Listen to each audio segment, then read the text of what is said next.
Welcome to the Windows Club. If icons start missing from the start menu on your Windows computer, then either read through this article on the website or simply watch this video. I will guide you to the resolutions. First of all, search for Task Manager in the Windows search bar and click on the option to open the application. Wait for it to load.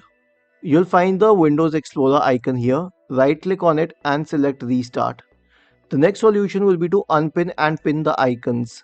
Click on the start button, right click on icons and select unpin, then go to all apps and pin them again. The next solution will be to enable display of folder icons. Right click on the start button and select settings from the menu. Go to the personalization tab on the list on the left hand side. In the right pane, select start. Now scroll down and click on folders. Now from this menu you can enable folders which you need in the start menu. The last solution will be to reinstall the start menu. Go to solution number 5 in this article. Copy the command line mentioned here. Search for PowerShell in the Windows search bar and click on the forward pointing arrow associated with it. Select run as administrator, paste it here and hit enter.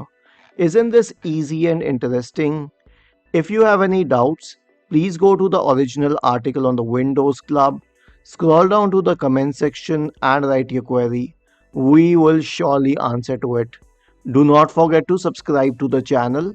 Thank you for watching this video and have a nice day.